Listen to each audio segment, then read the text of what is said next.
ఆర్థిక శక్తిని ఇవ్వడం 3-4 పథకాల ద్వారా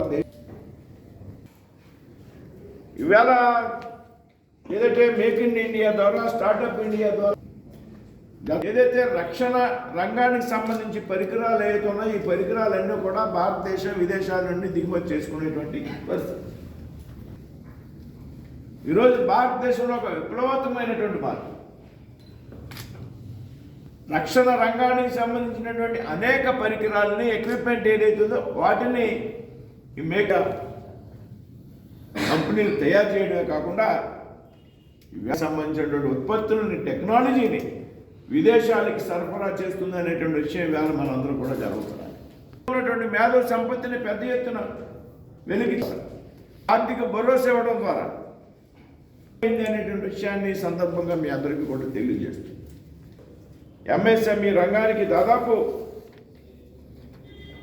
40 ఈ బడ్జెట్లో కేటాయించడం జరిగింది అనేటువంటి విషయాన్ని సందర్భంగా ప్రస్తావిస్తున్నాం. అదేవిధంగా ఒక సెమీ కండక్టర్స్ హబ్గా తయారు చేయాలి అనేటువంటి ఆలోచన, 20,000 కోట్లని కండక్టర్స్ అభివృద్ధి చేసేటువంటి ఒక తయారు చేయడానికి కేటాయించడం జరిగింది. అది బయోఫార్మా హబ్గా తయారు చేయాలనేటువంటి ఆలోచనతో